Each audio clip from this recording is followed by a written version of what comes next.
I think there is a very real scenario, Kevin, or a very plausible scenario, maybe would be the better term, where KU brings in Cameron McDowell. They bring in one of those big men, either Demmer or Mbaya, and then Rosario is tacked on at the end, and that's your final three guys. Yeah. I think that's a very plausible scenario, and I think that's a scenario that Kansas would probably be pretty thrilled with.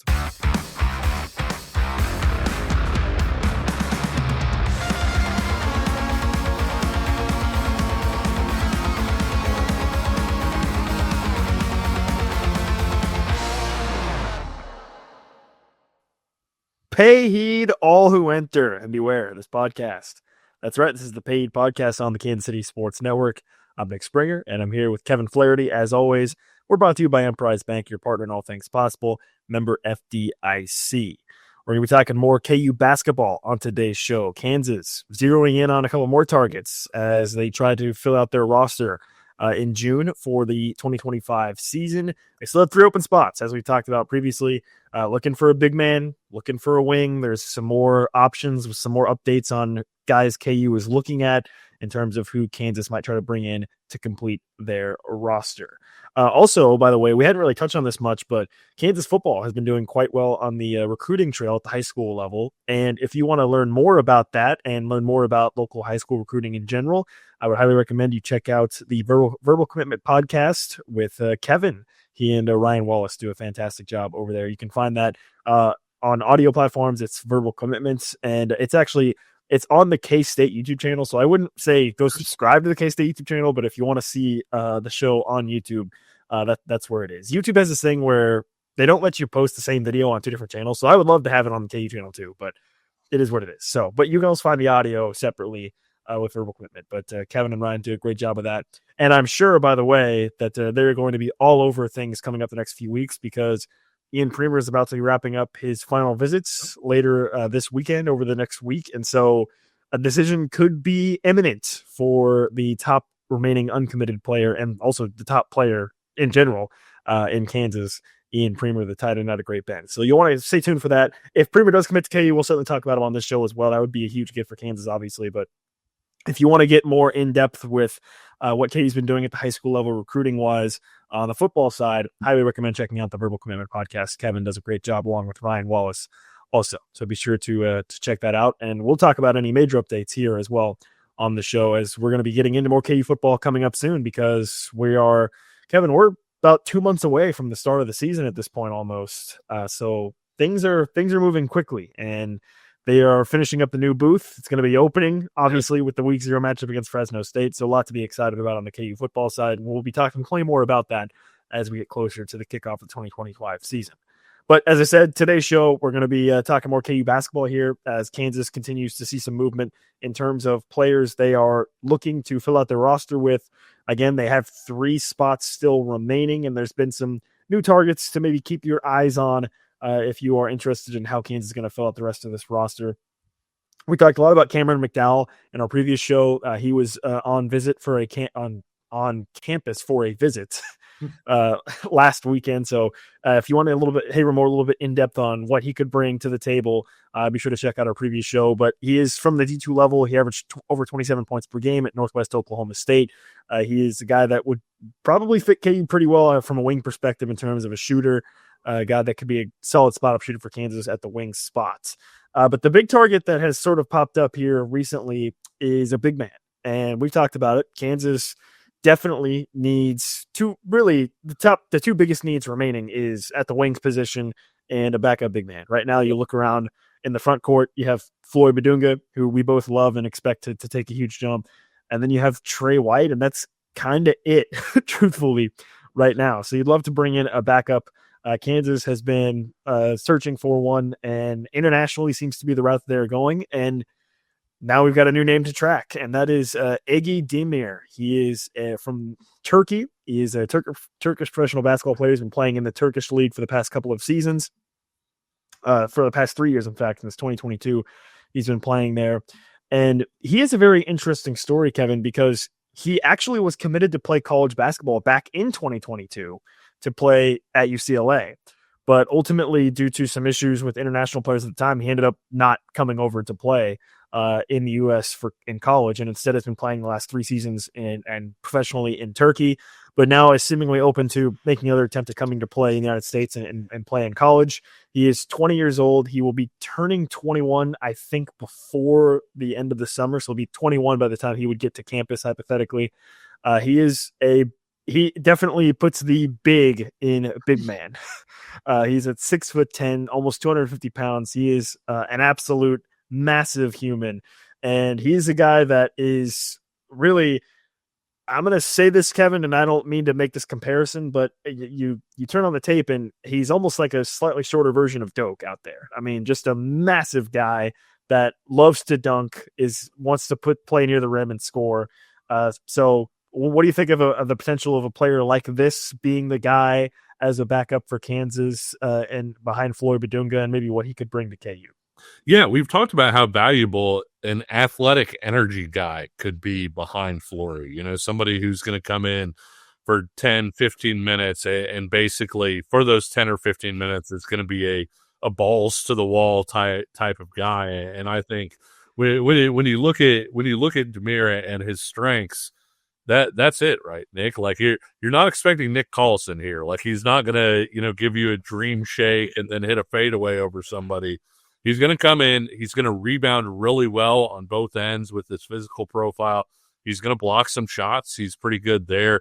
Offensively, he's pretty limited to what he can get around the rim. Like you said, he's a guy that's going to try and punch just about everything.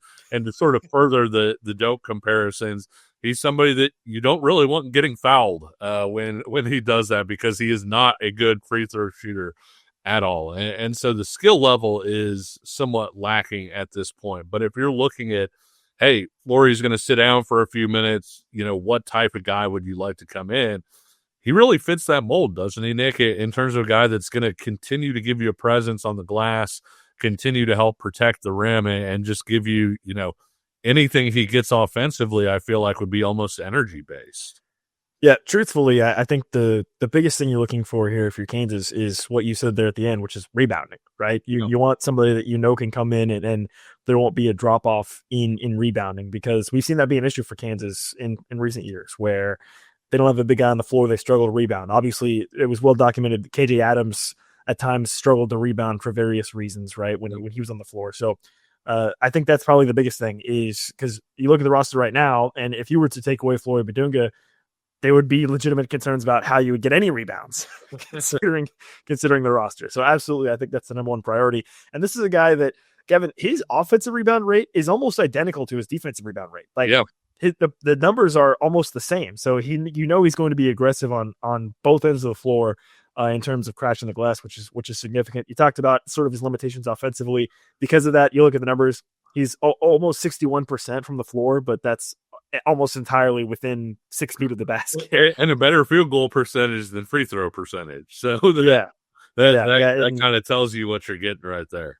In 29 games in this most recent 2024-25 season in Turkey, he shot 32% from the free throw line. So not fantastic. He's a career 54% free throw shooter, because he randomly in like 5 games shot like 80% from the free throw line a couple years ago. So his career percentage doesn't look terrible, but when you look at his most recent season, yeah, it was pretty rough. And so absolutely, I think this is a player that you would bring in and say, go crazy on the glass, make sure to lock down the rebounding at both ends of the floor.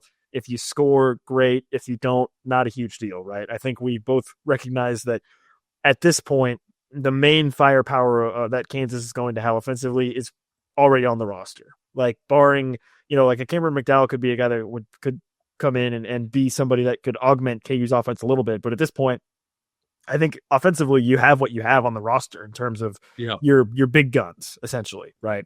So you're not asking anybody to come in and at this stage be a real significant offensive player, I would say. The other thing I think about Demmer that's interesting, Kevin, is you look at his minutes per game, and in 2023-24, he averaged just about 13 minutes per game. In 2024-25, he averaged 15 minutes per game this past season.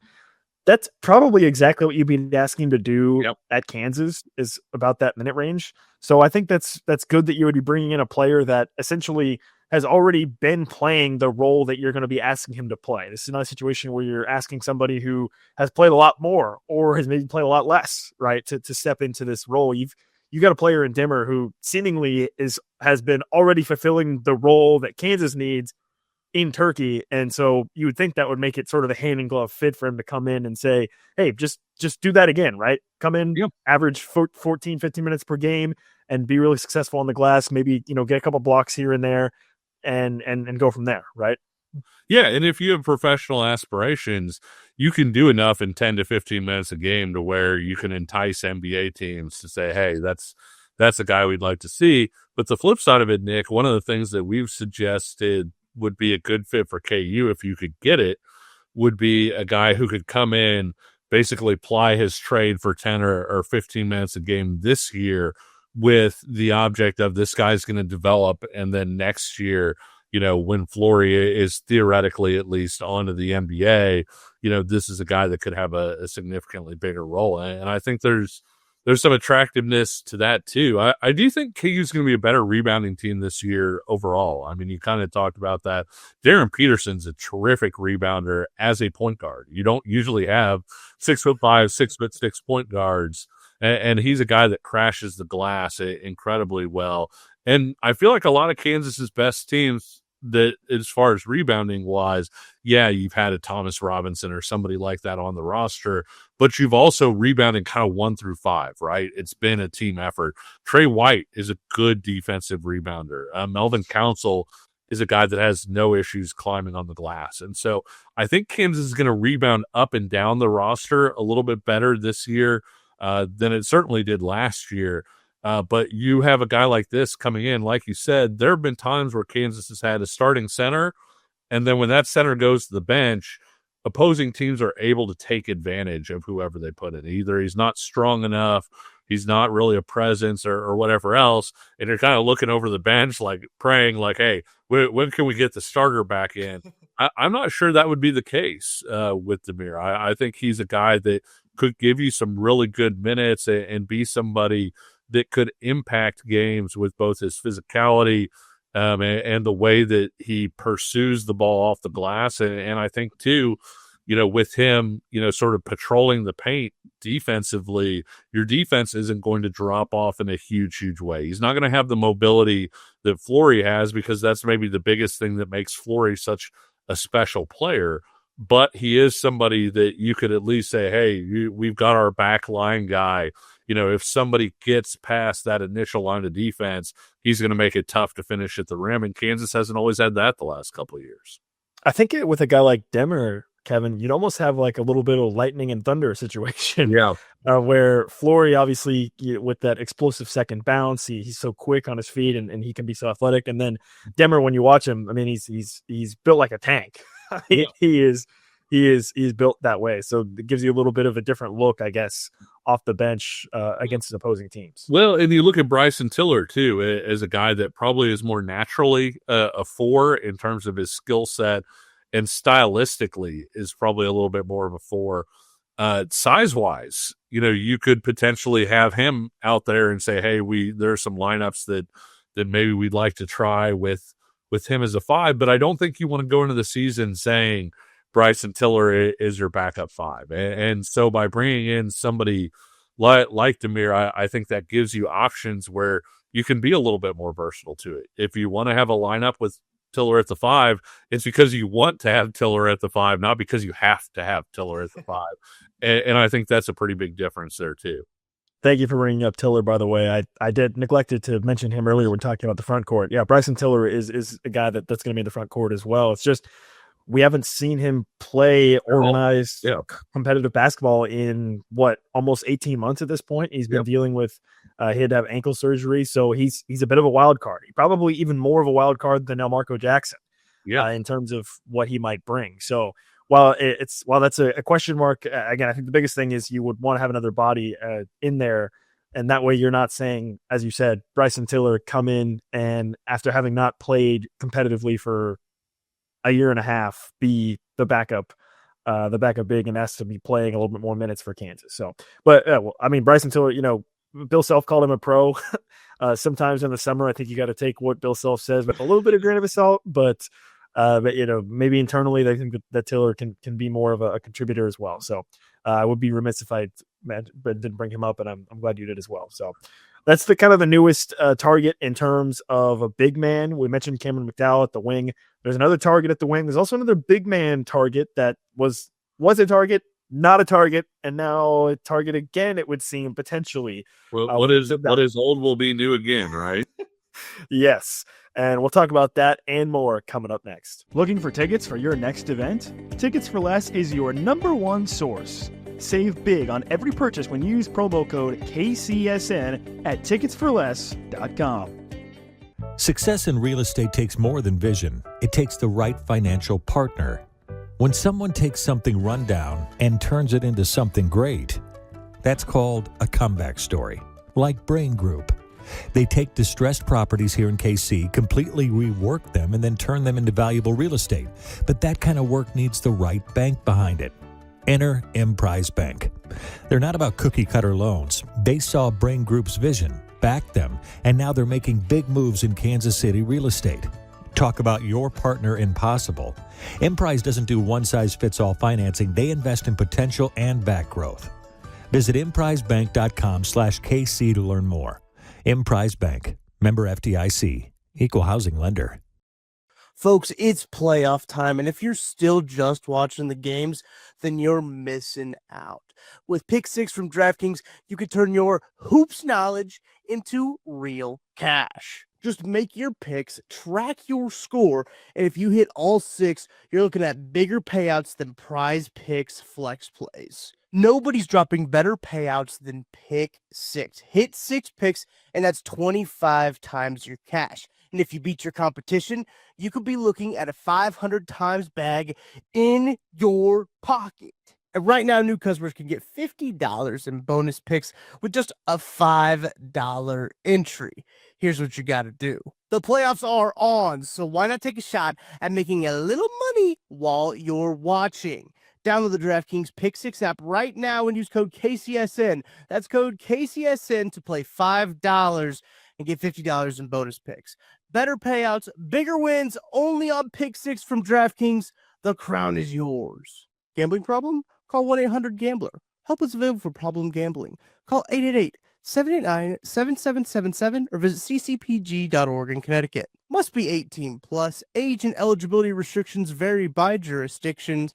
Pick 6 not available everywhere, including New York and Ontario. Void where prohibited. 1 per new customer. Bonus awarded as non-withdrawable Pick 6 bonus picks that expire in 14 days. Limited time offer. Terms at pick6.draftkings.com/promos. This is the paid podcast on the Kansas City Sports Network. I'm Nick Springer, along with Kevin Flaherty. By the way, if you are a golf fan, which I have been trying to get into golf, I'm still really bad.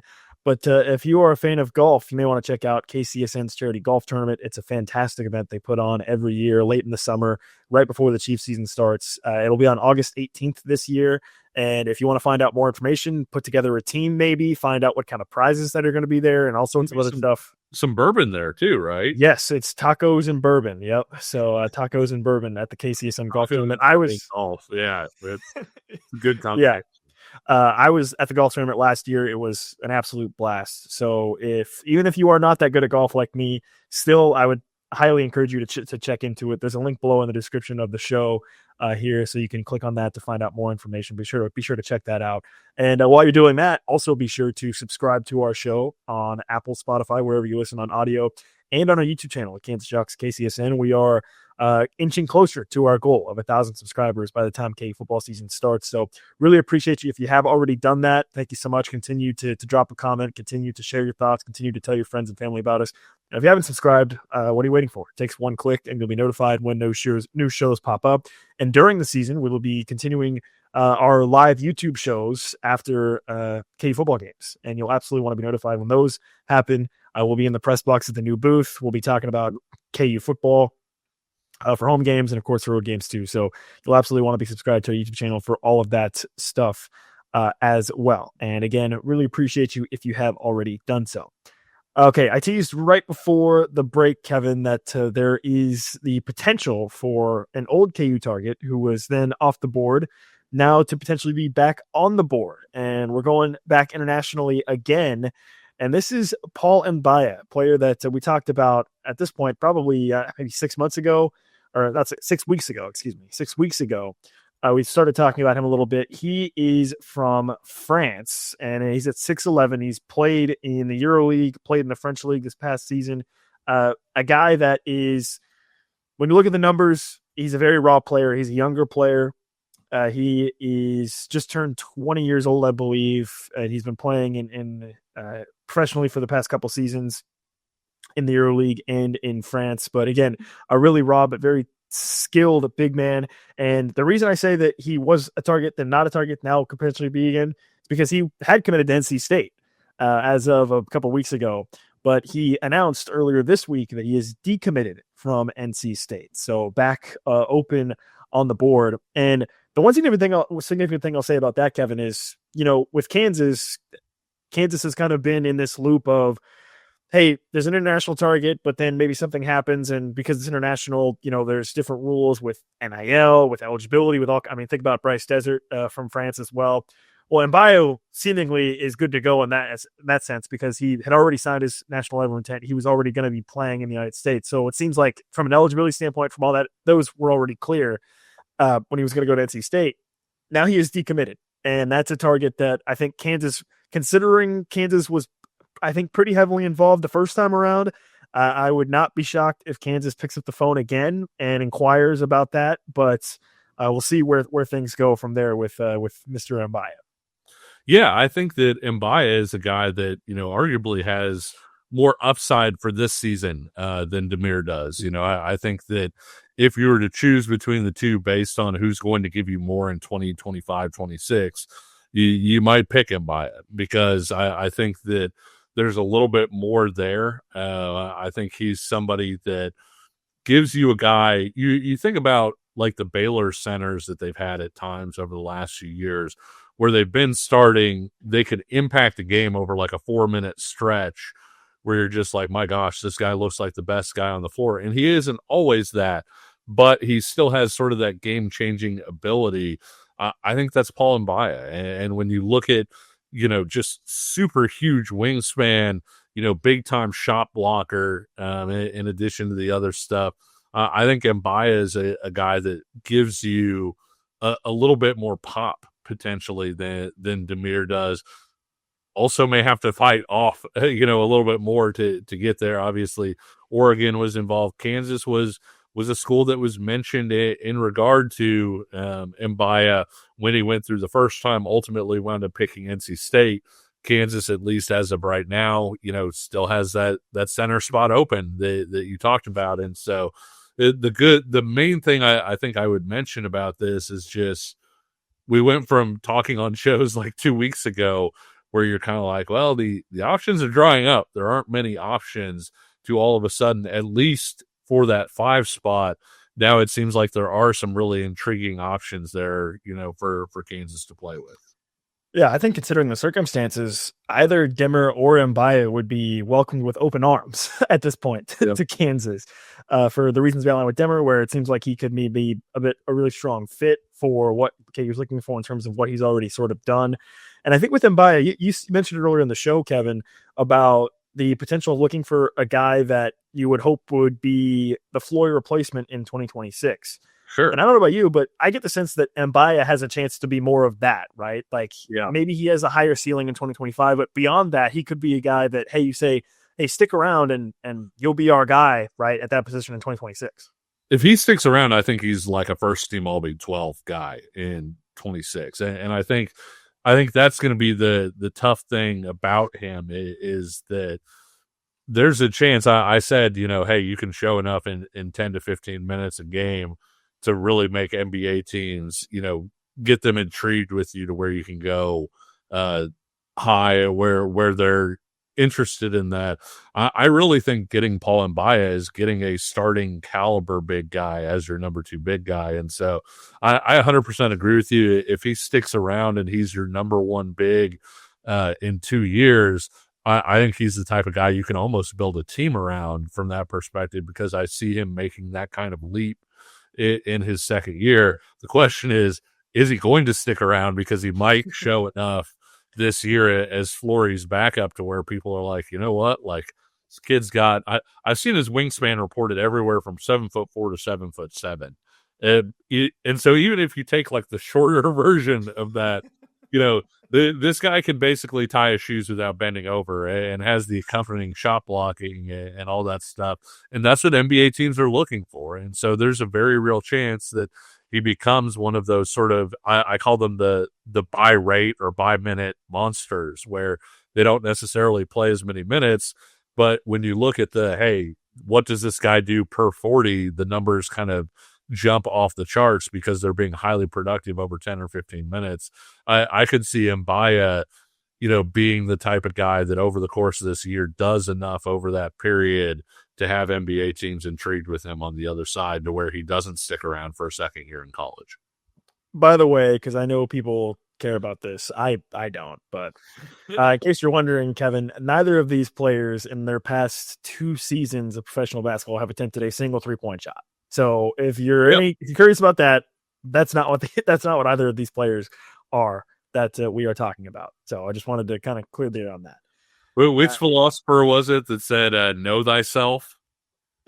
So you're hearkening when you're not out here, when you're not out, sorry, I'm looking this up. Yeah, I was about to say, you are hearkening me back to my freshman year Western Civilization class at KU. It was inscribed upon the Temple of Apollo.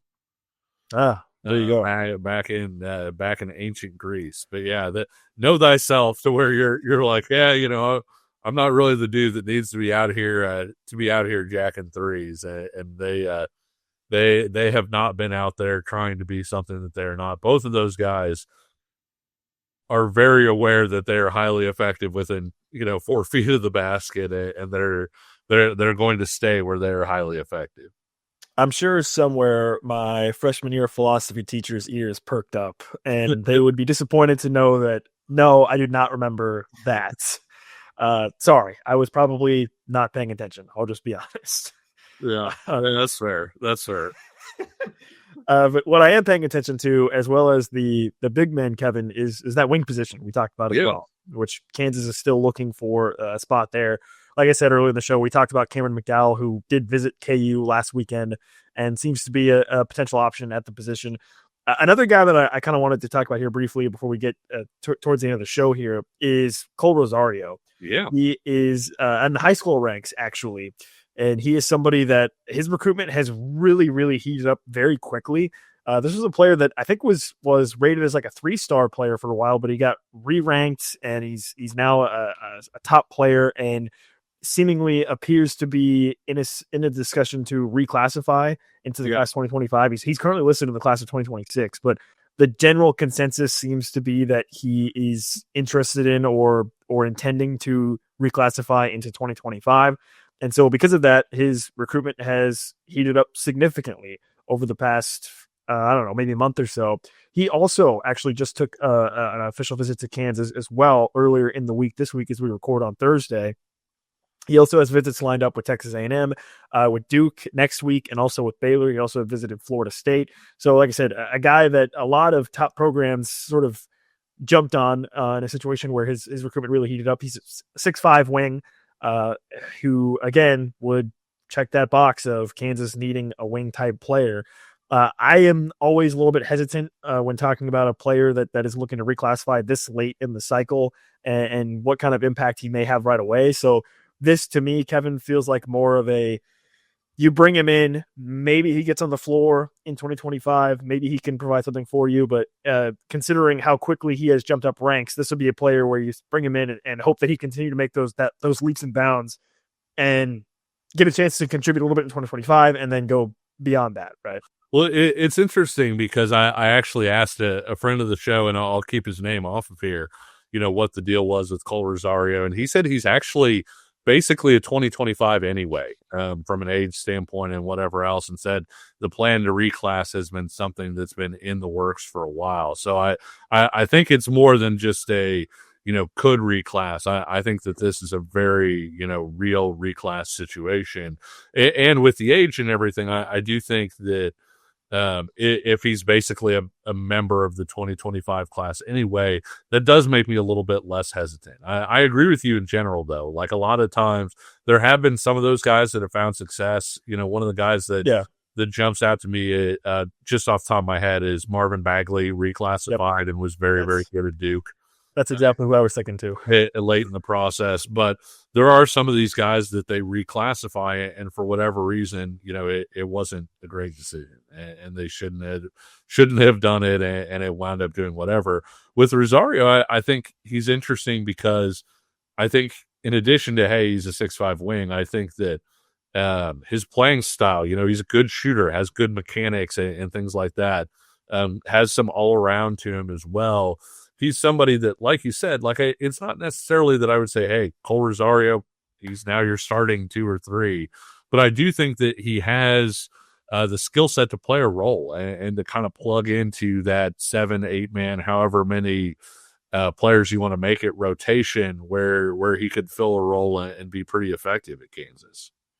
Yeah, I think there is a very real scenario, Kevin, or a very plausible scenario, maybe would be the better term, where KU brings in Cameron McDowell. They bring in one of those big men, either Demmer or Mbaya, and then Rosario is tacked on at the end, and that's your final 3 guys. Yeah, I think that's a very plausible scenario, and I think that's a scenario that Kansas would probably be pretty thrilled with, right? Yeah, because you would get a wing in McDowell who you would expect to be a guy that can contribute more right away in 2025 as a shooter, as a scorer.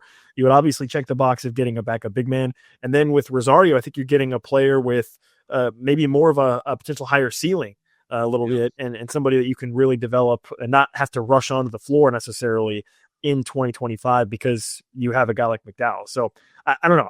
That seems to me like it could be a really plausible scenario. And maybe at this stage, Kevin, maybe that's best case scenario for Kansas at this point, truthfully. Sure. Yeah. And he's a guy that could be a multi-year guy and should be a multi-year guy to your point. And so, if he becomes your number 7 guy and he's getting, good solid minutes and regular playing time and continuing to develop, those are the sorts of guys you like having in your program. And to your point, McDowell is potentially the type of guy that you would have on the court in the final 5 minutes of a game, when a game is being decided with his shooting ability or the different things that he's able to do. I don't know that Rosario is that guy right now, but you bring him in and have him play a role. He obviously gives you good quality depth and somebody that, hey, he learns your system, he learns what's expected, all those different things, and potentially he's a key player for you a year after that. Yeah, I kind of wanted to end the show a little bit. We spent so much time over the course of the past month or so really zeroing in on players that could be on Kansas, guys that are in the transfer portal, international players, so on and so forth. I wanted to end it with this because I think I'm really curious to hear what you have to say about this, Kevin, which is one guy that is on roster right now, that was on the roster last season, is Marco Jackson. Yes. And we mentioned Bryson Tiller earlier in the show as being sort of that wild card type player, and Marco Jackson, I think, is in the same conversation because we spent so much time talking about Melvin Council, Jaden Dawson, obviously Darren Peterson, what all the new players that Kansas has. Where does Marco Jackson fit? And you think what are realistic expectations? This is obviously a conversation we can revisit closer to the season, but I'm just curious for your perspective now, what should be expected of him? Is he a guy that is going to start? Is he just going to be your number 3 guard essentially, or number 4 guard? What can you expect from a Marco Jackson, you think, at this stage heading into 2025? I'm so glad you asked that because I feel like he's the forgotten piece, right? Yeah, that's why I wanted to talk about it. When people talk about this team, it's like he's not on it. Yeah, and it's the weirdest thing. And I get he had his struggles as a freshman. I get he's coming off of an injury. But at the same time, when you look at the jump that Bill Self guards typically make from year 1 there to year 2, Frank Mason, Nick, was KU's 3rd best point guard at the end of his freshman year. You had Nadir Tharp. Connor Frankamp made a jump over the course of that season and, was one of KU's better players on the court against Stanford in the loss to end that season. And then you had Frank Mason. He was their number 3 point guard, and he started the next year. Devontae Graham was a backup and then started the next year. And so I get that Marco Jackson, sat out the last year, but He's going through this offseason now. He's somebody that knows what's expected. He knows where his struggles were as a freshman. He's been through the system. He knows what's expected, all of those different things. And so I think when we sit here and say, okay, starting lineup, Darren Peterson, Jaden Dawson, Melvin Council, Trey White, Flory Badunga, and then, people say, oh, well, who's the sixth man? What? And you start looking through, okay, it's going to be a new guy. I don't know that you're giving Elmarko Jackson enough credit, because this is a guy who had enough athletic ability and enough for him heading into his freshman year that people thought that he was a potential lottery, potential first-round pick. And I'm not saying he's going to replicate that, right? Obviously, I think the odds are against him doing that. But the point is just that there's a big difference between this guy is not a factor on this team, let's not mention him, and this guy is potentially a top 10 pick. And I think that it's all upside with Elmarko. If he is coming back from the injury, things aren't right, whatever else, and so he winds up becoming a number 8 or a number 9 guy, you're kind of already, people feel like they're already kind of expecting that, right? That's not, that's not something that people are going to be upset about. But Elmarko was a guy, who was getting kind of rave reviews before the injury. It was, hey, this guy's refound his confidence. He's attacking. He's doing the things that kind of made him a blue chip recruit in the first place. And then he had the injury. And so I understand caution because of the freshman year. I understand caution because of the injury.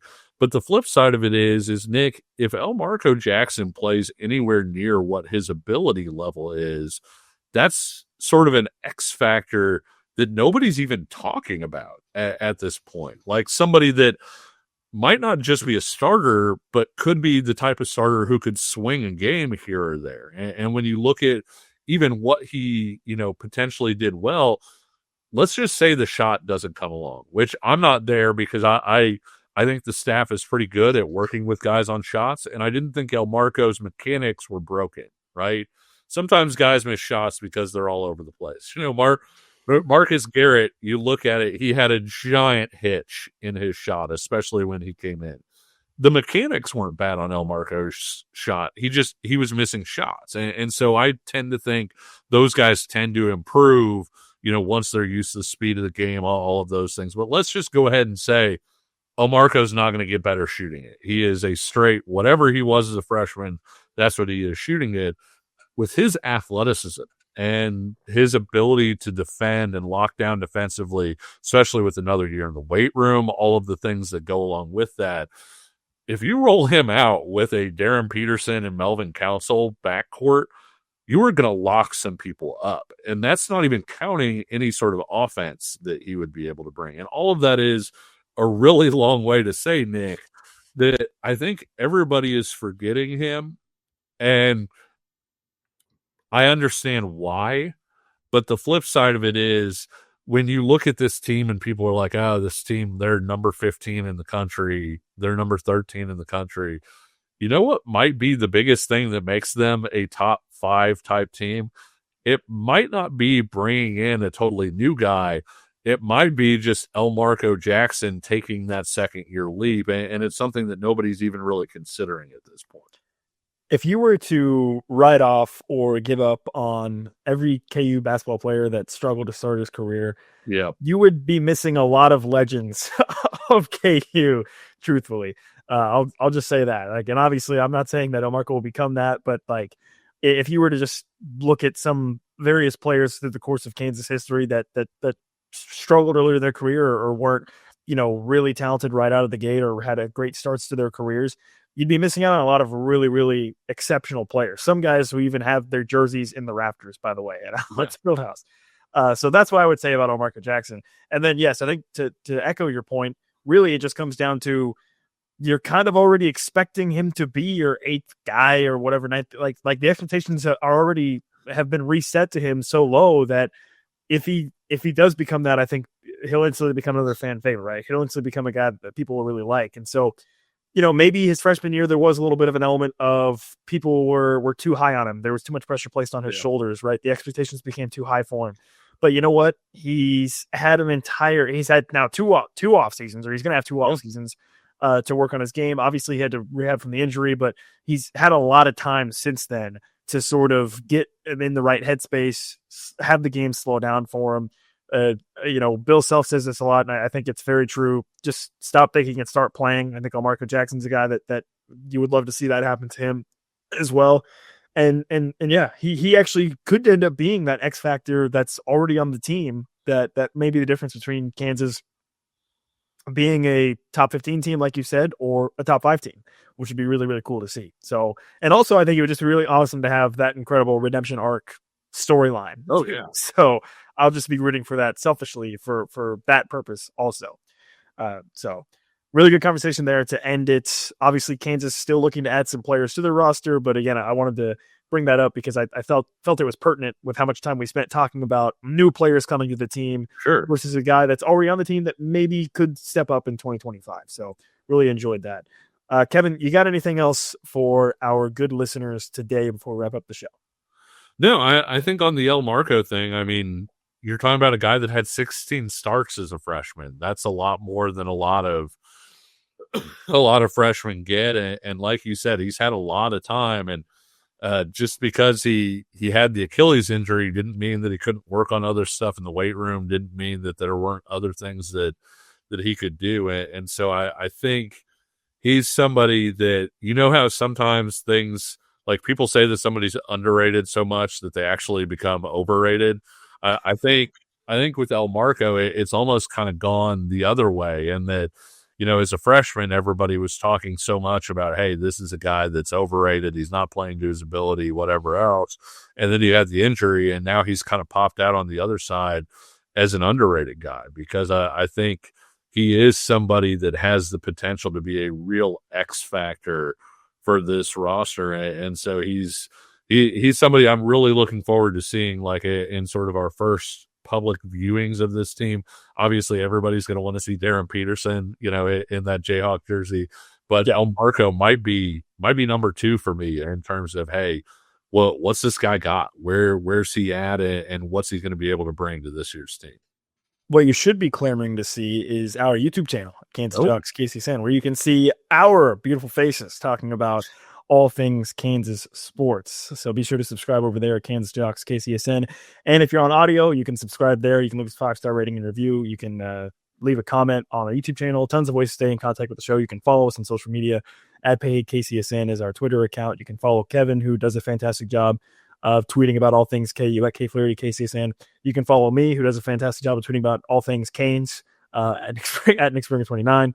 So lots of ways to get in contact with the show and stay in touch with us and continue to build our growing Jayhawk fan community. Really appreciate you if you are doing those things. The biggest thing is, once again, please subscribe wherever you listen and or watch the show. And again, I would also like to remind you that if you are somebody who is a fan of golf, if you are somebody who likes the Chiefs, if you are a fan of this show, maybe you're a fan of the Chiefs, maybe not, I guess. I shouldn't assume all KU fans are Chiefs fans, but they've got some fantastic prizes at the KCSN golf tournament that's happening later in August. And again, if you would like more information on that, if you want to put together a team, see what it's all about, you can check out that link below in the description of the show as well. But until next time, he's Kevin Flaherty. I'm Nick Springer. We'll talk to you again soon. See ya.